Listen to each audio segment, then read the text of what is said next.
Nosso livro de hoje, irmão, Colossenses.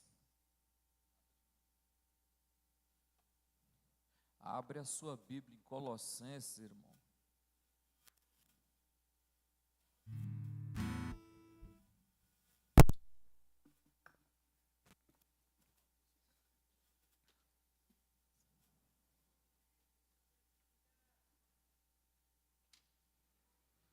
Versículo 9, Colossenses, versículo 9.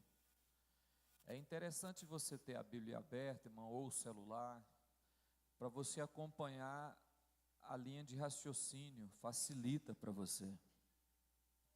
Versículo 9 diz assim: por esta razão, também nós, desde o dia em que ouvimos, não cessamos de orar por vós e de pedir que transbordeis de pleno conhecimento da sua vontade, em toda a sabedoria e entendimento espiritual.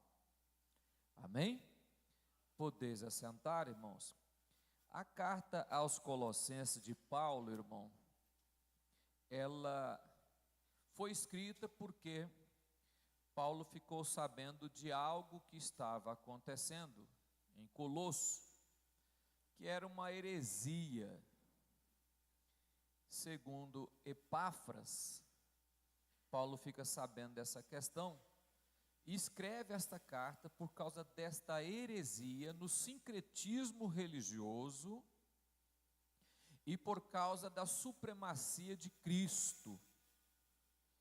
Aí Paulo escreve essa carta. Preste atenção para você entender qual é o raciocínio. Essa carta foi escrita junto, na mesma época, de Efésios, de Filipenses e de Filemon. Então são 4 cartas que Paulo escreve estando na prisão, ou em Cesareia, ou em Roma, ou em Filipos. Mas ou foi em Cesareia, ou foi em Roma. É provável que ele estava preso em Roma, escreveu essas 4 cartas, Efésios, Filipenses, Colossenses e Filemon.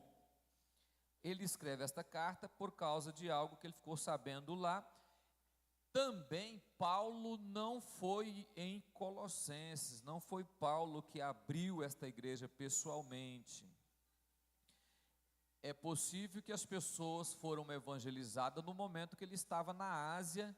Capítulo 16 do livro de Atos nos recomenda e diz o seguinte: que toda a Ásia ouviu falar o evangelho de Cristo. Então, por isso, deve ser nessa época que se formou esta igreja. O dirigente dela ali, que era responsável por ela, quem leva a carta é Tíquico, mas quem leva os assuntos até Paulo é Epáfras, que era amigo de Paulo e companheiro. Nós vamos falar o primeiro capítulo e depois vamos discorrer os capítulos seguintes para ver se conseguimos falar todo aí, no mínimo superficial. Irmão, é bem superficial. No capítulo 1, versículo de 1 a 2, ele faz a sua introdução, que acontece em todas as cartas de Paulo, né? Ele diz: Paulo, apóstolo de Jesus Cristo, por vontade de Deus, irmão de Timóteo. Em outro lugar, meu filho Timóteo, aqui ele chama Timóteo de seu irmão. A palavra irmão aqui é a mesma coisa que crente, viu? Os santos e fiéis irmãos em Cristo que estão em Colossos, paz da parte de Deus nosso Pai. Ele faz uma ação de graças, que é um agradecimento a Deus pela vida do povo fiel de Colossos, versículo 3 ao versículo 8. E eu quero ler só algo aqui para você entender, versículo 6, meu filho, coloca aí, versículo 6, para você entender, ó.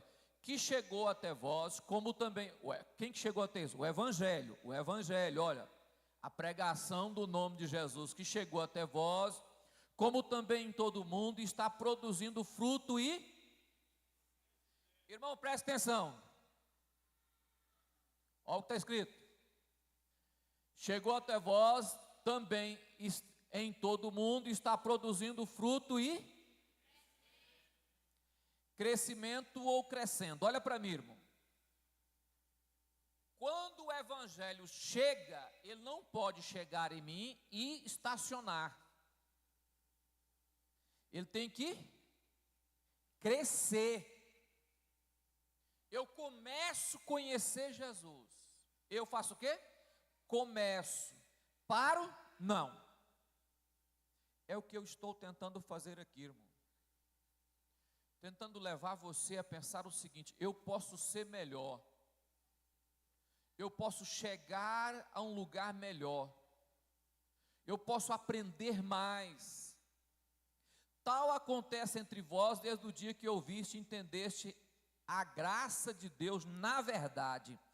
O que é isso? O evangelho chegou aí com vocês, você ouviu o evangelho, e graças a Deus, já está mudando a vida de vocês, produzindo fruto, mudando a vida de vocês, e vocês estão crescendo neste conhecimento de Cristo, e Ele está dizendo, graças a Deus vocês estão crescendo, produzindo. É a nossa oração aqui, que nós possamos melhorar a nossa vida e ser atuante no reino de Deus.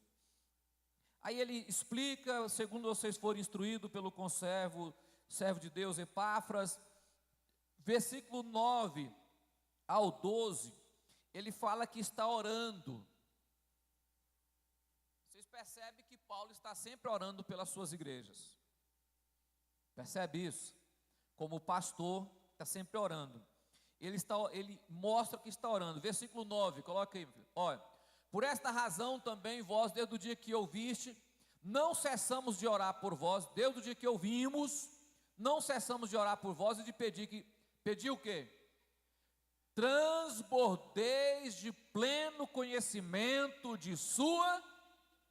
Presta atenção, irmão, ou abre a Bíblia, senão você não acompanha raciocínio. Eu oro para que vocês transbordem de conhecimento da sua vontade. Irmão, se eu converter e nunca descobrir por que fui chamado, uma coisa eu vou dizer para você real, Deus jamais vai tirar você do mundo só para ficar sentado. Não precisaria disso. Vou te explicar por quê. Porque se fosse para você só ser salvo, aceitava Jesus e morria. Só ser salvo. Aceitava Jesus, imediatamente morria. Se Deus permite viver aqui como crente, é porque tem algo para ser feito através de você. Olha, oramos por vós de pedir que transbordeis de pleno conhecimento da sua vontade, toda sabedoria e entendimento espiritual.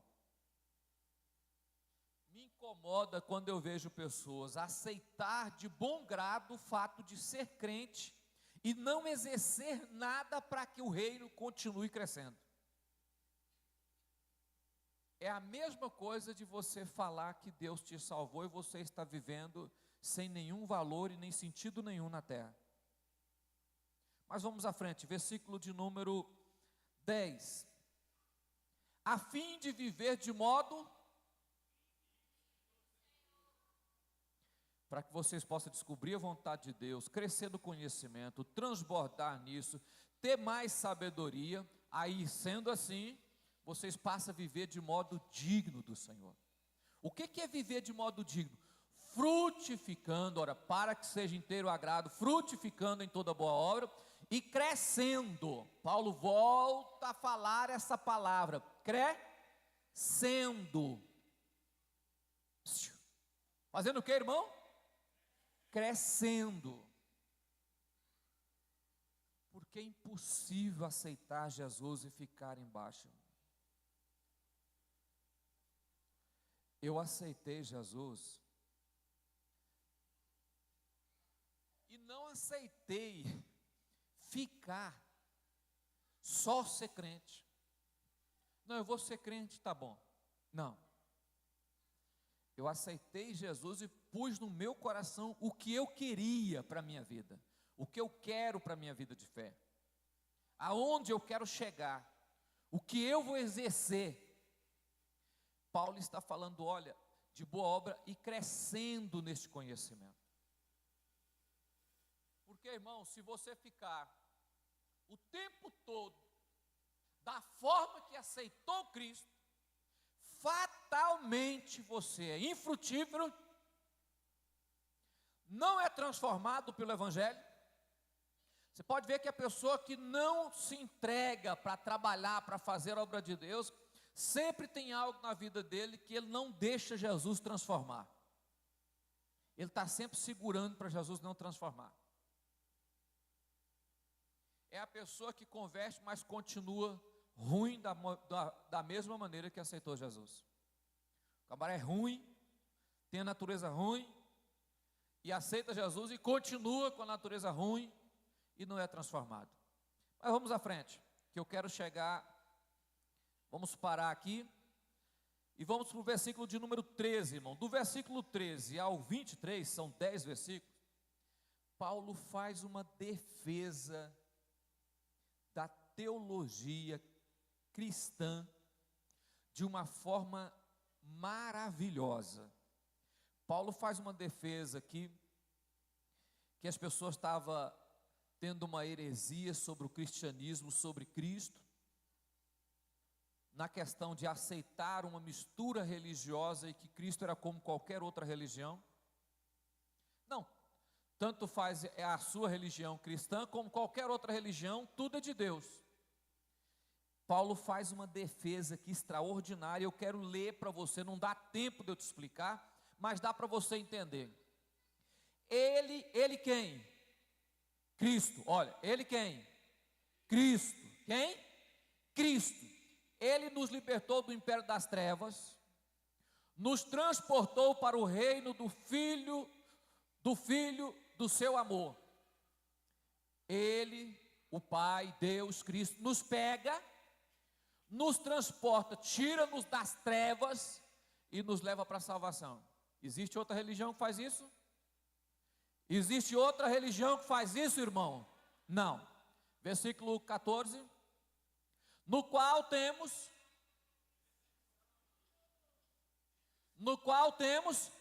redenção e remissão dos pecados.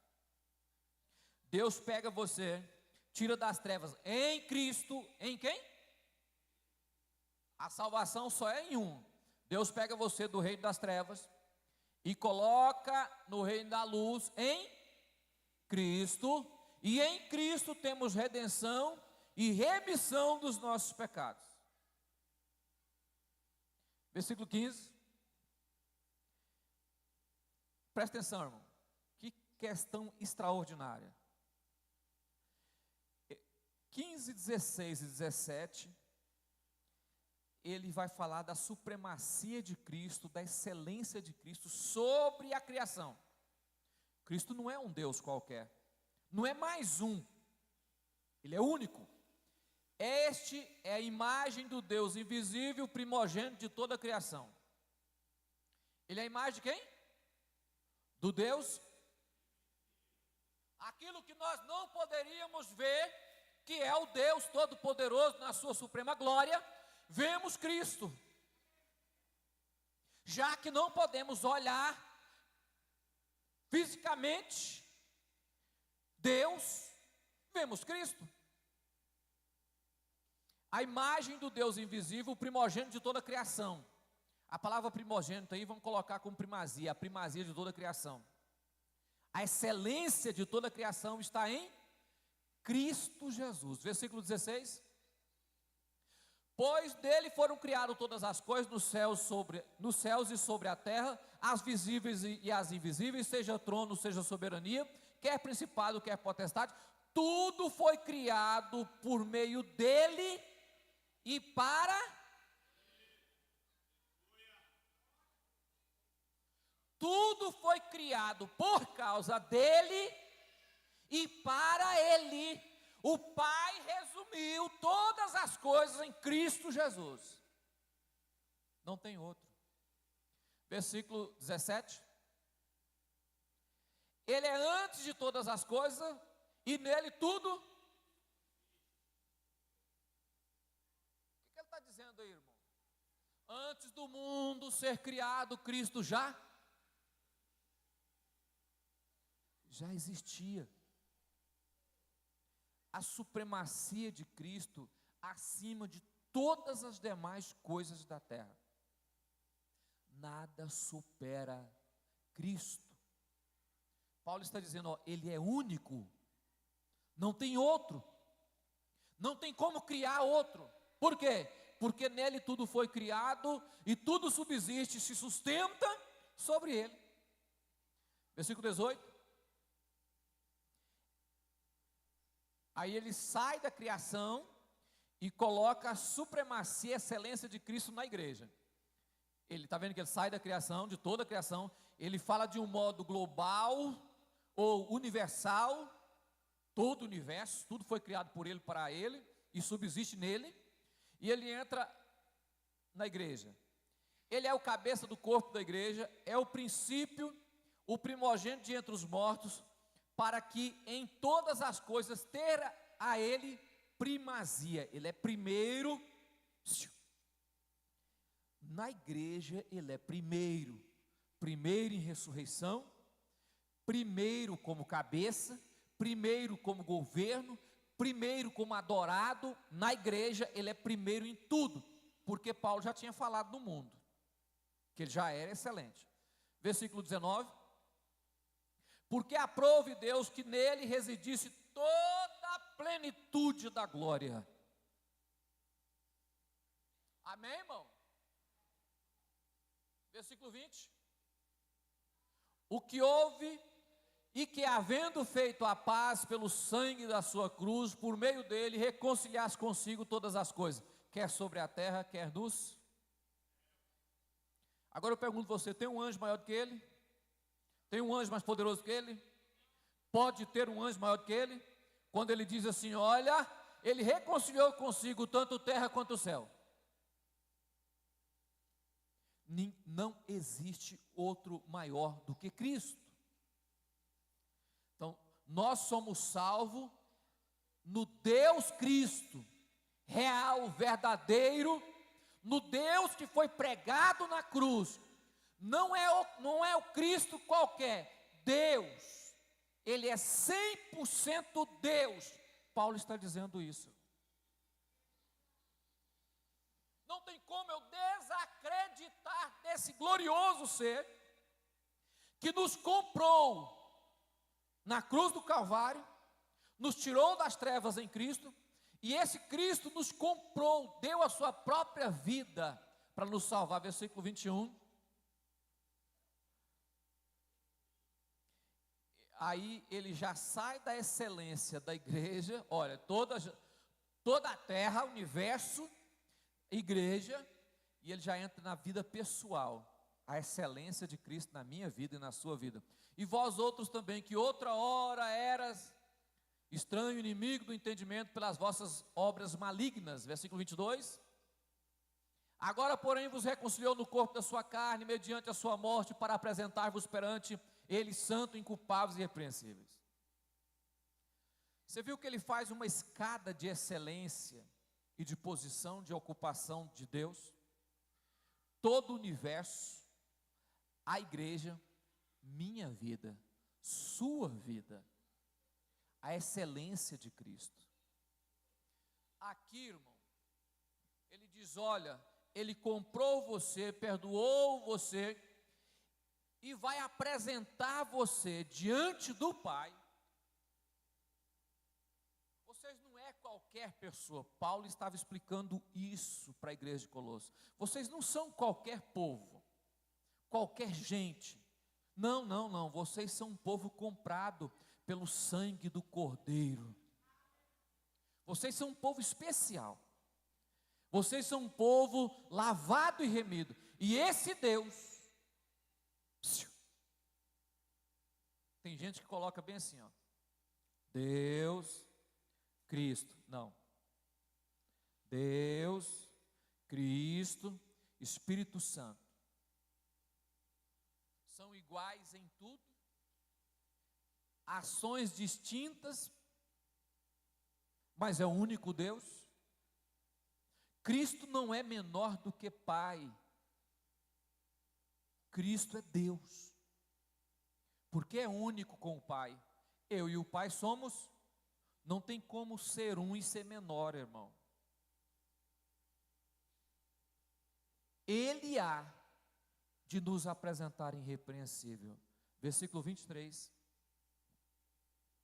Se é que permaneceis na fé, eu acho engraçado quando Paulo sempre coloca, a tradução que vem para o português, vem com essa maravilha de escrita do português, esse se condicional, né? Se é o que, irmãos? Se é que, vamos lá, se é que,